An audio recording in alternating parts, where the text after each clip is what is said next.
துருவி வச்சுட்டேன். அது நல்ல தாராளமாகவே ஒரு 1.5 கப் வருது. அடுத்தது அரைச்சிடலாம். நம்ம அரைக்க வேண்டியதெல்லாம் அரைச்சிடலாம். அரைக்கிறதுக்கு மிளகா வத்தல் எடுத்து வச்சுருக்கிறேன். நான் அடிக்கடி சொல்கிற மாதிரி இங்கே எனக்கு கிடைக்கிற மிளகா காரமே இல்லாத மிளகா, அதனால கொஞ்சம் 20 மிளகாய்க்கு மேலே எடுத்து வச்சுருக்கிறேன்.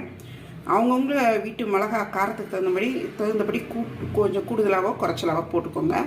மிளகா, உப்பு, பெருங்காயம், இஞ்சி தோல் சீவி நறுக்கி வச்சுருக்கேன். இதை மிளகா, உப்பு எல்லாத்தையும் ஒன்றா போட்டு அரைச்சிட்டு வந்துடலாம். அடுப்பில் ஒரு பேன் வச்சு ஒரு 3 டீஸ்பூன் நல்லெண்ணெய் ஊற்றிருக்கிறேன். அதில் கடுகு போட போகிறோம். இப்போது கடுகு உளுந்தம்பருப்பு கலந்தது போட்டுட்டு கடுகு வெடிக்கட்டும், உளுந்து செவக்கட்டும். இப்போது கருவேப்பிலை சேர்த்துடலாம். இதுக்கு வெங்காயம் நறுக்கி வச்சுருக்கிறது போட்டுடலாம். ஒரு கப்புக்கு மேலேயே வெங்காயம் நல்லா பொடியாக நறுக்கி வச்சுருக்கிறோம். அதையும் சேர்த்து வதக்கிடலாம்.